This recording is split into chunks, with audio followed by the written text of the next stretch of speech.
उद्योजकांना त्यांची भरती केली गेली पाहिजे। आणि ही जी काही 12,500 पदं आहेत त्याच्यानंतर अजून 1,55,000 जी काही पदं आहेत त्याच्यापैकीची 55,000 जी काही पदं आहेत त्यांची विशेष भरती केली जावी, याच्यासाठी विशेष मोहीम केली जावी अशा भूमिका राहिलेल्या आहेत। परंतु 2017 पासून आतापर्यंत जी जी सरकार सत्तेमध्ये आली, ज्या ज्या पक्षांची सरकार सत्तेमध्ये आली, तर एकाही सरकारनं ह्याच्याविषयी ठाम अशी भूमिका घेतलेली नाही मित्रांनो। आज पूर्ण महाराष्ट्रभरामध्ये हीच विशेष पदभरती व्हावी याच्यासाठी वेगवेगळ्या जिल्ह्यांमध्ये आंदोलन सुरू आहेत। आजही वेगवेगळ्या जिल्ह्यांमध्ये बेमुदत धरणे आंदोलन सुरू आहेत, आझाद मैदानावरती आंदोलन सुरू आहे मित्रांनो। त्याच भरतीवरती आपल्या पुणे जिल्ह्यामध्ये सुद्धा मागेही आपण मोर्चे काढले, परंतु पुन्हा एकदा या मुद्द्याकडे लक्ष द्यावं आणि महाराष्ट्र राज्य सरकारनं त्वरित विशेष पदभरती राबवावी आणि ही जी काही 12,500 पदं अधिसंख्या केलेली आहेत ती रिक्त करावी आणि बोगस आदिवासी प्रमाणपत्र दाखल करून जी काही पदं बळकावलेली आहेत त्यांच्यावरती त्वरित कारवाई करावी आणि ती रिक्त पदं करावी आणि खरे आदिवासी, खरे हक्कदार, खरे जे त्या पदाचे हक्कदार आहेत त्यांना ती पदं द्यावीत या मागणीसाठी खऱ्या अर्थानं आपण या ठिकाणी बसलोत मित्रांनो।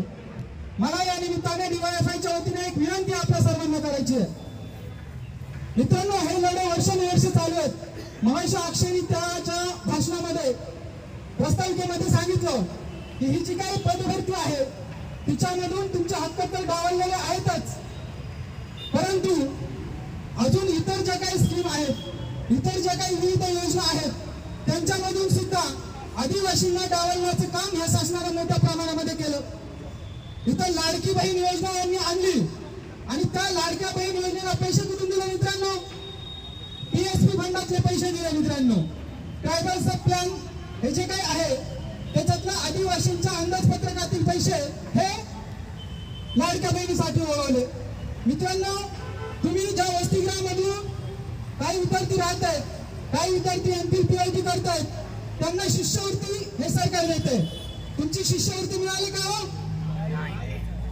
जे PhD करतायत त्या PhD धारक विद्यार्थ्यांची जी काही फेलोशिप आहे ती फेलोशिप मिळाली का तुम्हाला मित्रांनो? इथल्या वसतिगृहाच्या विद्यार्थ्यांचा भत्ता त्यांना मिळालेला नाहीये, शाळा कॉलेजच्या विद्यार्थ्यांची स्कॉलरशिप त्यांना मिळालेली नाहीये, PhD करणाऱ्या विद्यार्थ्यांची जी काही लाखो रुपये फी आहे फेलोशिप आहे ती त्यांच्या खात्यावरती जमा झालेली नाहीये, परंतु त्याच आदिवासी विभागातलं जे काही पैसा आहे तो मात्र ते इतर विभागांना वळवून त्या विभागामध्ये त्यांची तिकडच्या सगळ्या समस्या सोडवण्याचं काम करतायत आणि ज्या योजना आहेत नवीन नवीन योजना काढून लोकांची दिशाभूल करण्याचा प्रयत्न करतायत आणि खऱ्या अर्थाने ज्यांना गरज आहे, ज्यांच्याकडे लक्ष देण्याची गरज आहे त्यांना दुर्लक्षित आणि अजून वंचित केले जाते मित्रांनो।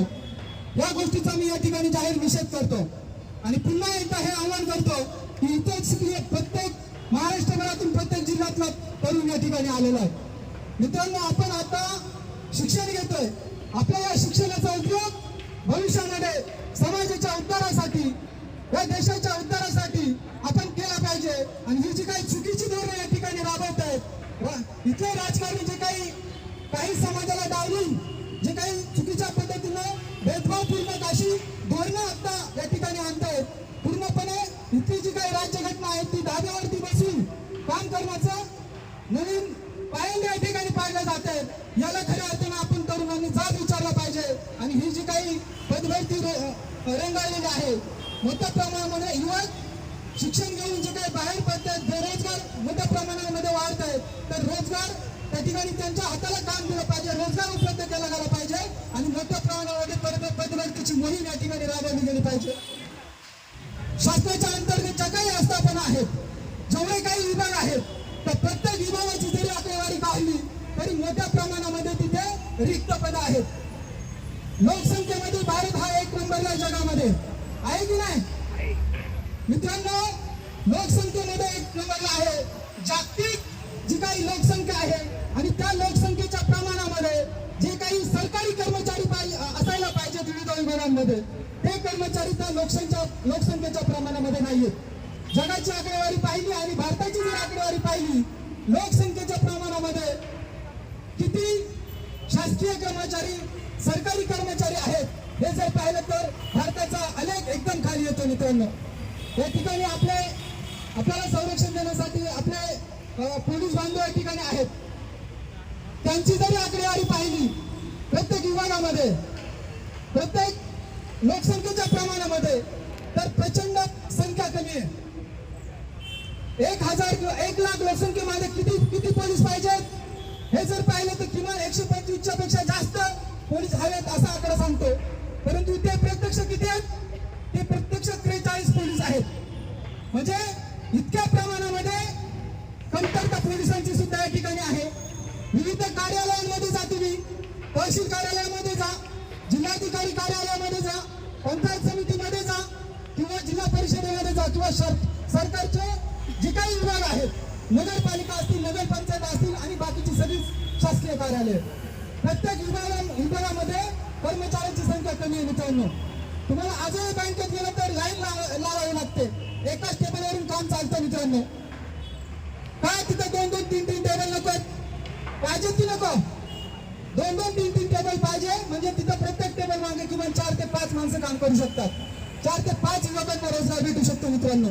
असं प्रत्येक विभागाची जर आकडेवारी काढली आपण तर मोठ्या प्रमाणामध्ये, लोकसंख्येच्या प्रमाणामध्ये इथं भरती होण्याची गरज आहे। आणि मित्रांनो, इथलं शासन, इथलं सरकार मात्र वेगवेगळ्या पद्धतीचे कायदे या ठिकाणी आणतं आणि विद्यार्थी, युवक आणि इथल्या समाजामध्ये जो काही असंतोष आहे, इथं मोठ्या प्रमाणात जे काही बेरोजगारी वाढलेली आहे आणि जी काही महागाई वाढली त्याच्या प्रमाणामध्ये जो जनतेमध्ये असंतोष निर्माण होतोय, त्या असंतोषाला दडपून टाकण्याचं काम विशेष जनसुरक्षा विधेयकाच्या नावाखाली विधेयक आणून ते असंतोष दडपण्याचं काम केलं जाते। विद्यार्थ्यांनी शाळा कॉलेजमध्ये संघटन करू नये, त्यांच्या निवडणुका 1995 पासून घेतल्या जात नाहीये, तिथली लोकशाही दडपण्याचं काम केलं जाते। विद्यार्थी हिताचे निर्णय, युवकांच्या हिताचे निर्णय, समाजाच्या हिताचे निर्णय ते डावलले जाते मित्रांनो आणि इथल्या भांडवलदारांच्या हिताचे निर्णय घेतले जातात। मोठ्या प्रमाणावरती जे काही प्रोजेक्ट राबवले जातात, वेगवेगळे समृद्धी महामार्ग असेल किंवा अनेक वेगवेगळ्या खाणींचे प्रोजेक्ट या ठिकाणी महाराष्ट्र सरकार या भांडवलदारांना देण्यासाठी किंवा त्यांना त्या ठिकाणी ते प्रकल्प देण्यासाठी उत्सुक आहे। आणि लोकांच्या जे काही जमिनी आहेत ते पण काढून घेतल्या जातात, लोकांच्या जे काही रोजगाराच्या संधी आहेत त्या पण काढून घेतल्या जातात। आणि याच्यामध्ये मोठ्या प्रमाणामध्ये जर पाहिलं तर मित्रांनो, आदिवासी समाज हा भरवला जातोय।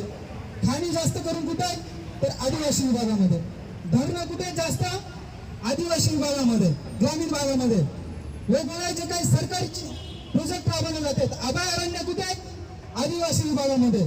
मित्रांनो, हे जे काही अनुसूचित 5 आणि 6 जे आहे ही खरं तर आदिवासी संस्कृती आणि तो जो काही सगळा समाज आहे त्यांचं संरक्षण करण्यासाठी आहे। परंतु सरकार हे जे काही प्रकल्प, ज्या काही योजना राबवतोय हे सगळे त्याच विभागामध्ये राबवतोय। जरा सर्च करा आणि मग आपल्याला कळेल मित्रांनो, आंधळा दळते आणि कुत्रा पीठ खाते अशा पद्धतीने इथल्या शासनाचा कारभार आहे, इथल्या सरकारचा कारभार आहे मित्रांनो। आणि याच्यावरती खऱ्या अर्थानं आपण आवाज उठवला पाहिजे। आणि म्हणून हे जे काही सगळ्या योजनांपासून, रोजगारापासून किंवा त्यांच्या हक्काच्या जमिनींपासून ह्या सगळ्यांना जे काही वंचित केलं जाते ह्याच्या विरोधात आज आपण या ठिकाणी आलो। आणि म्हणून पूर्ण महाराष्ट्रभरातून आलेल्या ह्या युवकांना खऱ्या अर्थानं आव्हान करतो की तुम्ही तुमच्या शिक्षणाचा उपयोग, तुम्ही तुमच्या या सगळ्या ज्ञानाचा उपयोग खऱ्या अर्थानं ही चुकीची जी काही धोरणं आपल्या तालुक्यांमध्ये, आपल्या जिल्ह्यांमध्ये, आपल्या पूर्ण राज्यामध्ये आणि देशामध्ये घेतली जात आहेत, तर त्याच्या विरोधातली मोहीम करण्यासाठी आपल्या शिक्षणाचा उपयोग करा। आणि खऱ्या अर्थानं एक चांगला पद्धतीची धोरणे या ठिकाणी कशी घेतली जातील याच्यासाठी आपण प्रत्येक युवकाने पुढे आलं पाहिजे आणि असे मजबूत लढे उभे केले पाहिजेत। आणि हे जे काही सर्व व्यक्तींचे, समाजाचे आणि प्रत्येक भारतीयाचे जे काही हक्क आणि अधिकार आहेत त्यांच्या संरक्षणासाठी आपण पुढे आलं पाहिजे, एवढंच या ठिकाणी आवाहन करतो। आणि पुन्हा एकदा हे जे काही आज या ठिकाणी आपण विशेष पदभरतीसाठी आंदोलन सुरू केलेले, बोगस प्रमाणपत्र दाखवून जे काही पदभरती किंवा पदे बळकावलेले आहेत त्यांच्यावरती कारवाई करा। 12,500 पदांची विशेष पदभरती करा। 55,000 जी काही पदं रिक्त आहेत ती पण भरा। या ज्या काही प्रमुख मागण्यांसाठी आज आपण या ठिकाणी आलो.